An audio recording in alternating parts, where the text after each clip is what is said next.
Nibarato ang presyo kasama sa pipila ka prutas ug gibaligya sa Magsaysay Fruit Stand. Hinungdan nga mas daghang mamalitay ang nakapalit nga preskong prutas sa mas barato nga kantidad.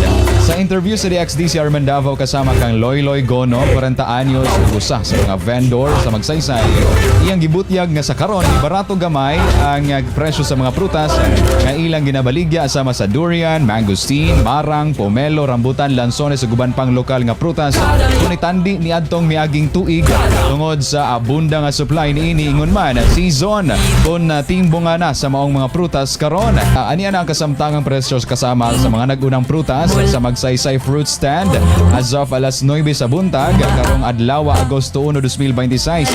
Sa tuang marang kasama 80 to 100 per kilo, rambutan 50 per kilo, mangosteen 120 to 150 per kilo. Sa tuang pomelo per box ana sa 700 to 800 pesos. Sa tuang pomelo per piece dunay 180 per kilo. Sa tuwa sa balansones ang longkong 120 to 150 pesos per kilo. Sa doko 100 pesos per kilo. Native nga lansones kasama 70 to 80 pesos per kilo. Ang holosab kasama 70 to 80 pesos per kilo.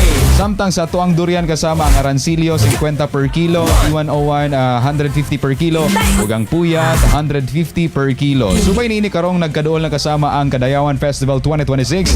Nang hinaot sila nga mas daghang tawo ang mobisita ug mopalit sa ilang mga prutas ug uban pa nilang ginabaligya.